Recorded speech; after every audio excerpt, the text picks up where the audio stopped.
always show up. I don't ever slow up, no I don't take sh- I got no love for the fakeness. If you wanna play tough and wanna hate this, I'll always show up and make a statement. I don't ever slow up. Hello दोस्तों, तो आज की इस video में मैं आपको 10 motivational and inspirational movie बताऊंगा जो कि 5 हॉलीवुड और 5 बॉलीवुड से होंगी।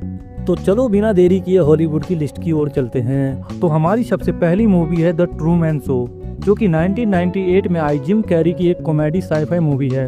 दोस्तों इमेजिन करो, आप जिस दुनिया में रह रहे हैं, जिन लोगों के साथ रह रहे हैं और जिस वाइफ के लिए आप इतनी मेहनत करके पैसे कमाते हैं और जिस वाइफ से इतना प्यार करते हैं, वो दुनिया, वो लोग और वो वाइफ आपकी है ही नहीं, वो तो बस एक शो का स्क्रिप्ट है। तो ये जानने के बाद सोचो आपको कैसा लगेगा। तो ऐसा ही जिम कैरी के साथ इस मूवी में होता है। वो जिस दुनिया को अपनी असल दुनिया समझता है, वो बस एक शो का स्क्रिप्ट है। तो आगे की स्टोरी मूवी में जानोगे हकीकत से रूबरू होने के बाद जिम कैरी पर क्या बीतती है और वो इस पर क्या एक्शन लेता है। There's nothing fake. What's happening? No scripts. No coupon. तो अगली मूवी है catch me if you can. तो दोस्तों 2002 में आई लियोनार्डो डिकाप्रियो की ये एक क्राइम कॉमेडी मूवी है।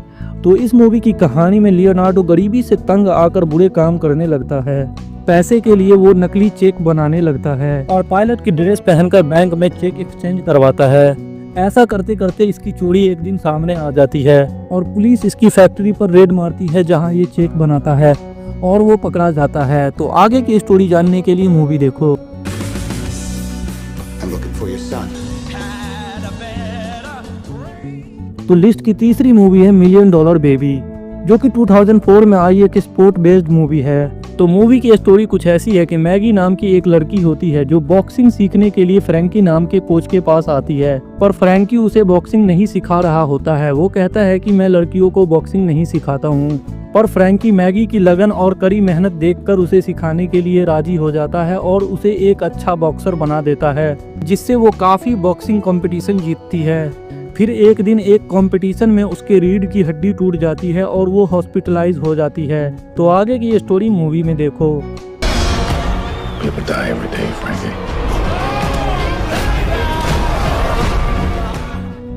तो नेक्स्ट मूवी है द परसूट ऑफ हैप्पीनेस। तो ये 2006 में आई विल स्मिथ की एक बहुत ही कमाल की इमोशनल एंड इंस्पिरेशनल मूवी है। तो मूवी की कहानी कुछ ऐसी है कि Will Smith as a salesman काम करता है, जिससे उतनी कमाई नहीं होती कि विल स्मिथ की वाइफ की सारी जरूरतें पूरी हो सके। इसलिए विल स्मिथ की वाइफ विल को और उसके बेटे को छोड़कर चली जाती है। तो वाइफ के छोड़ के चले जाने के बाद विल अपने बेटे को कामयाब बनाने के लिए कितना स्ट्रगल करता है, वो आप मूवी में जानो। Don't ever let somebody tell you you can't do something. To change something. Dad, where are we going? I don't know.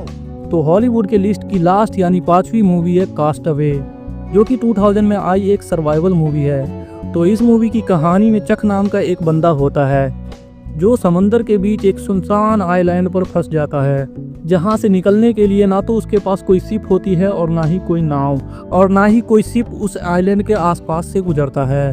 तो मूवी में दिखाया गया है कि वो उस आइलैंड पर 4 साल फंसा रहता है। तो अगर आप भी एडवेंचर सर्वाइवल मूवी के शौकीन हैं तो ये मूवी आप जरूर देखें और जानें कि उस आइलैंड पर 4 साल तक जिंदा रहने के लिए चक उस आइलैंड पर क्या क्या करता है।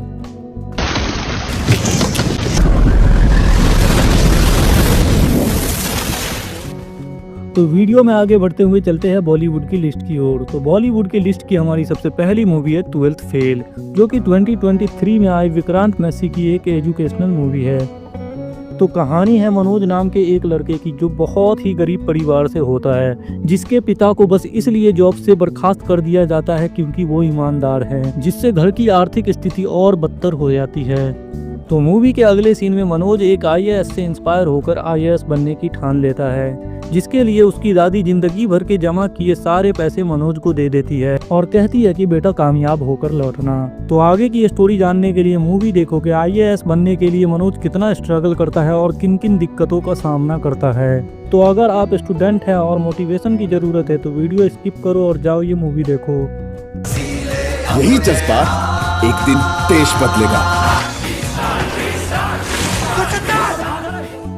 तो हमारी अगली मूवी है मांझी द माउंटेन मैन, तो 2015 में आई नवाजुद्दीन सिद्दीकी की ये रियल स्टोरी पर बेस्ड एक इमोशनल एंड मोटिवेशनल मूवी है। तो इस मूवी की कहानी बिहार के एक छोटे से विलेज में रहने वाले दशरथ मांझी की है, जो कि एक लोअर कास्ट से बिलोंग करते हैं, जिस कारण इन्हें इनके हक की चीजें भी बहुत मुश्किल से मिलती है। तो गाँव में कोई काम धंधा न होने के कारण दशरथ झारखंड के धनबाद में एक कोयला खदान में 7 साल तक मजदूरी करते हैं, जहाँ से आने के बाद वो फगुनिया से शादी करते हैं। शादी के बाद दशरथ अपने ही गांव में एक बहुत बड़े पहाड़ के उस पार लकड़ी तोड़ने का काम करते हैं। जभी दूसरे सीन में दिखाया जाता है कि फगुनिया प्रेग्नेंट हो जाती है और एक दिन नवाज यानी दशरथ के लिए खाना लेकर वो विशाल पहाड़ पर चढ़ रही होती है। जभी उसका पैर फिसलता है और वो पहाड़ से लौटते हुए सीधा नीचे गिरती है और बहुत ही क्रिटिकल कंडीशन हो जाती है। जभी समय पर डॉक्टर और दवा न मिलने के कारण फगुनिया की मौत हो जाती है, जिससे दशरथ अब गुस्से में कह लो या बीवी के मर जाने के गम में कह लो, वो पहाड़ को तोड़कर रास्ता बनाने की ठान लेता है। तो आगे की स्टोरी जानने के लिए मूवी देखो। अगर ऑलरेडी देख चुके हो तो कमेंट में मांझी लिखो।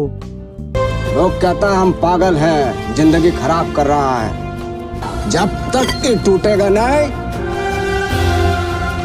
भरेगा नहीं। तो वीडियो में आगे बढ़ते हुए नंबर 3 की मूवी है दंगल, जो कि आमिर खान की 2016 में आई एक स्पोर्ट बेस्ड मूवी है। तो मूवी की कहानी कुछ ऐसी है कि महावीर सिंह नाम का एक बंदा होता है, जो पहलवानी करके बहुत सारे मेडल जीत चुका होता है। फिर उसके पिता कहते हैं कि बेटा कोई काम धंधा करो, ये पहलवानी और मेडल से घर नहीं चलता, जिससे वो अपने सपने को गिव अप करके जॉब करने लगता है। और कुछ साल बाद उसकी बीवी प्रेग्नेंट होती है और एक बेटी को जन्म देती है। पर महावीर सिंह को बेटे की इच्छा होती है, क्योंकि वो चाहता है कि अपने अधूरे सपने को बेटे के थ्रू पूरा कर सके, यानी बेटे को पहलवान बना सके। पर ऊपर वाले की मर्जी देखो, बैक टू बैक उसे 4 बेटी होती है, जिससे वो बहुत निराश होता है। तो आगे की स्टोरी जानने के लिए मूवी देखो। शुरुआत इन्ना करी थी पापा। गोरा होता तो देश के लिए कुश्ती में गोल्ड लाता। तो नंबर 4 की मूवी है भाग मिल्खा भाग। तो ये भी एक स्पोर्ट बेस्ड मूवी है, जो कि 2013 में आई मिल्खा सिंह की एक रियल स्टोरी है। तो फिल्म की शुरुआत होती है 1990 में रोम में हो रहे ओलंपिक से, जहां पर अलग अलग कंट्री के एथलीट्स हिस्सा लेते हैं और इंडिया से सरदार मिल्खा सिंह हिस्सा लेते हैं और अच्छा प्रदर्शन करते हैं। लेकिन फिनिश लाइन पर पहुंचने से पहले वो अपनी पास्ट की यादों में चले जाते हैं और ओलंपिक हार जाते हैं। तो आगे की स्टोरी जानने के लिए मूवी देखें।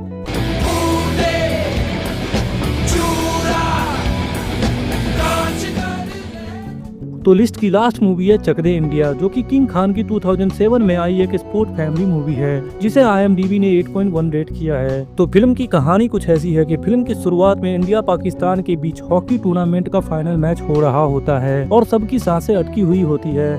इसी बीच शाहरुख खान यानी कबीर खान की एंट्री होती है, जो इंडियन टीम के कैप्टन होते हैं। तो मैच के आखिरी मोमेंट पर दोनों टीम का स्कोर बराबर होता है और जीतने के लिए सिर्फ एक गोल की जरूरत होती है। जब भी पाकिस्तान की टीम की गलती की वजह से इंडियन टीम को पेनल्टी स्कोर करने का मौका मिलता है। दरअसल हॉकी का रूल है कि टीम ए की गलती है तो टीम बी को पेनल्टी स्कोर करने का मौका दिया जाता है, जो कि टीम का कैप्टन करता है। तो इंडियन टीम के कैप्टन होने की वजह से ये मौका कबीर को दिया जाता है और जैसे ही कबीर वो शॉट मारता है तो गोल से चूक जाता है और इंडियन टीम हार जाती है, जिस कारण इंडियन रिपोर्टर कबीर के रिलीजन को लेकर उसे गद्दार साबित कर देते हैं कि कबीर ने जानबूझकर पाकिस्तान को जीतने दिया, क्योंकि ये इसके धर्म के हैं। तो आगे की स्टोरी जानने के लिए मूवी देखो। नाम कबीर खान, निकोला स्क्वेरा, महाराष्ट्र। विद्या शर्मा, इंडिया। तो आज की वीडियो में बस इतना ही। तो मिलते हैं अगली वीडियो में, तब तक के लिए बाय। और जाते जाते चैनल को सब्सक्राइब करते जाना।